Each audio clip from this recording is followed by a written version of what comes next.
that there would be a roadway, the Empress Row, and then a large parking lot before the actual ICE building there. So it's a fair distance. And as Eric Jackson, the former special agent in charge of the Dallas FBI office, just said to you as he was speaking a few moments ago, officials will be looking at that because it may require some training from that, some significant weapons training to be able to hit people from that distance. And so one of the questions they'll be asking is what sort of background the shooter had as it relates to that. And obviously the motivation is still a huge question here.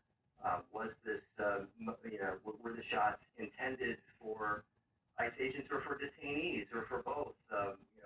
What was the shooter motivated by just the increased rhetoric around the country surrounding immigration enforcement and the administration's increased efforts to apprehend and remove people on immigration violations? We don't know those things yet, but obviously those are the immediate questions that federal agents and Dallas police at the scene will be asking. Right. We know 3 detainees were shot, 2 of them died. Scott, can you talk a little bit, if you know or if you can, about the bolt action rifle? Because it seems like that's the kind where they have to load the weapon each time they try to fire a shot. Right, and I don't have more details beyond that, Deborah. Again, this is just information from the source of direct knowledge that's seen this morning that appeared to be that type of rifle. Beyond that, I don't have additional details. I do know in any case like this where a federal facility is targeted, the ATF, Bureau of Alcohol, Tobacco, and Firearms investigators will be there on location to assist police in gathering things like shell casings, which they can use to trace, the history of the weapon. They'll have the weapon itself, it appears in this situation. The shooter died of a self-inflicted gunshot wound, and they'll be able to begin looking at the history of that gun to determine how it was obtained and whether it was obtained legally or not. Yeah. Scott, I know you mentioned this earlier, but for people who are just joining us right now, I think this was really great information that you gave us. You've been inside of that facility before.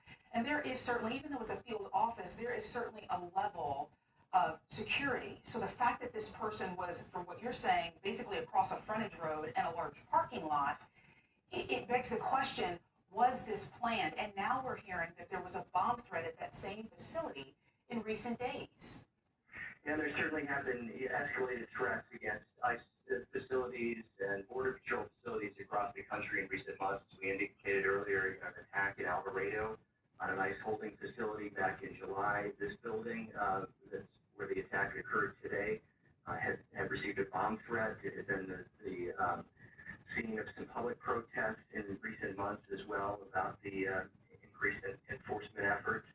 And so the officers who work for all these agencies involved in immigration enforcement have been dealing with this increased threat level for a period of months now. Even when I was at the facility earlier this year, there was a discussion about that, about this, the security of officers, many of these folks who have done their work largely anonymously for many years, who have now been thrust more into the public spotlight because of the increased national conversation about immigration enforcement. And some of them have expressed to us concerns about that, about concerns about threats against their workplace, their families. This building, as I indicated, is used as a temporary holding facility. It is also offices for some of the leadership of that enforcement and removal operation section of ICE for the Dallas-Fort Worth area. It has a public lobby. It's access. There are metal detectors there. There are armed security folks inside the building, and some who occasionally are outside of the facility as well. But the parking lot is accessible, to the public and to family members who come there to receive information about families who've been detained or that sort of thing. There's a lobby area that looks much like what you would expect in a police facility or perhaps a waiting area of a county jail, that kind of thing, with a number of chairs and things inside the lower level lobby, and then you have offices located on other areas of the building. Yeah, Scott, as you were talking, I was just kind of visualizing the multiple investigations that are going on right now. You talk, definitely they'll be trying to find information about the weapon, the owner, was it legal, et cetera, trying to gather information about this suspect, obviously will focus on the victims and get information from them. But I'm also thinking about the man who we heard, the call that we were listening to when officers were first dispatched about 6:40 this morning. And we heard that a witness had called in saying a guy on the top of a building at the law office shooting from the roof. Obviously, authorities will try to find that witness to learn what they can from that individual.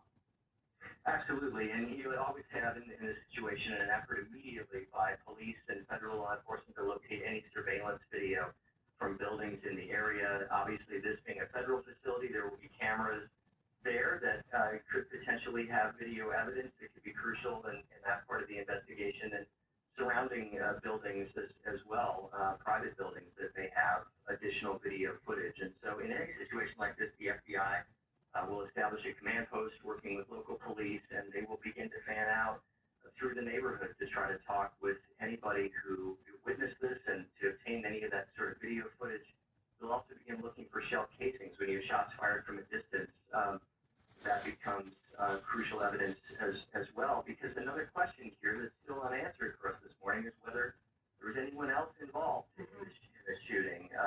We know of the one shooter deceased on the rooftop across from the building, but we don't know definitively from officials yet whether they suspect anybody else was involved in firing shots. Obviously, there will